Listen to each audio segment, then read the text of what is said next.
నిజమేంటి? భక్తా లేక హైపా? ఇప్పుడు శివరాత్రి వస్తే ఇన్స్టాగ్రామ్ రీల్స్, వాట్సాప్ స్టేటస్లు, టెంపుల్ సెల్ఫీలు, ఉపవాసం అప్డేట్లు ఇవే కనిపిస్తున్నాయి. కానీ ఒక్క ప్రశ్న, మనం నిజంగా భక్తితో జరుపుకుంటున్నామా లేక కేవలం ట్రెండ్ని ఫాలో అవుతున్నామా?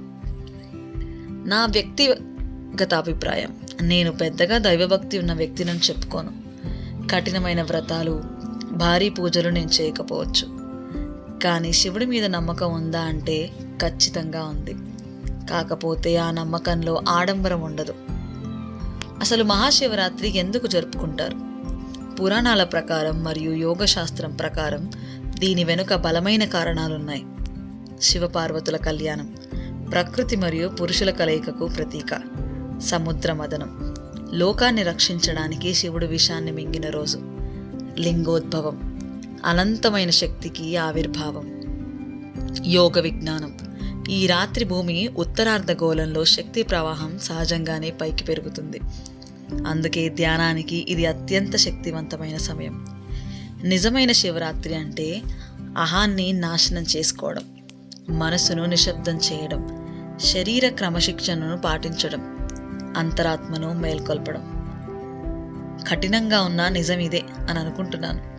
ప్రస్తుతం పరిస్థితి ఎలా ఉందంటే, చాలామంది ఉపవాసం ఉంటున్నారు కానీ కోపాన్ని అదుపులో ఉంచుకోలేకపోతున్నారు. గుడికి వెళ్తున్నారు కానీ ఇంట్లో వాళ్ళ మనసు నొప్పించేలా మాట్లాడుతున్నారు.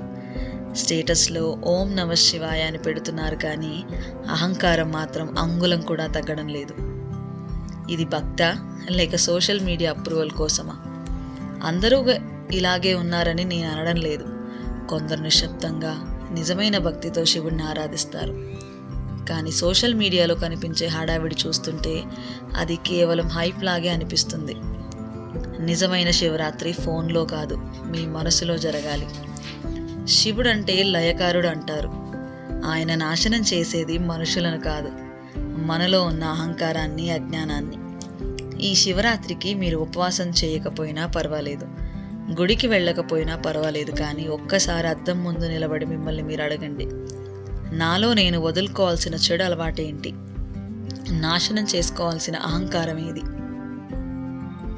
అది గుర్తించిన రోజే మీకు నిజమైన శివరాత్రి. ఓం నమః శివాయ.